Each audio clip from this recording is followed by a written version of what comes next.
台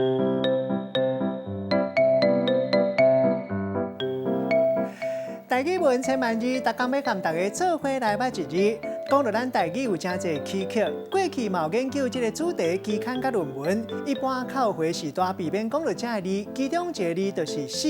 今仔日要甲大家小解这一字读做死第二条，读死这是读白音，死代表讲是生命结束无喘气，咱讲死亡。若是敢若安尼，死嘛会当讲是亲像死去共款的情形，也毋过无死，像讲困死就是困甲足落眠，骂一个人讲足苦哦，较早人会讲死贼仔宝、死囡仔宝，另外物件无叮当，嘛亲像死去共款，咱讲死钱、死水。另外路若袂通，咱讲是死路。足害的情形，咱讲当一声死啊，就是一声害啊。嘛会当讲是一款足安怎的情形，像讲气到要死，就是足气；啊，若惊死，就是足惊。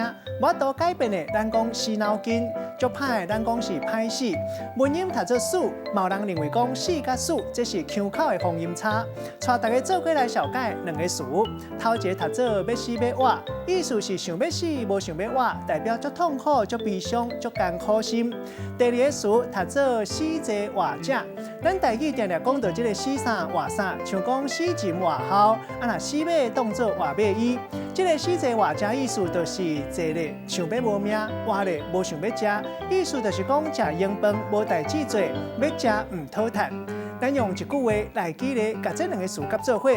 譬如讲，叫伊做一个工课，阿明就要死要活，甘愿安尼死者活者，摕咧遐懒死变大骨，看了到底实在足倒单。今仔日小解这一字读做死，这是白音，文音是死，提供予带来参考。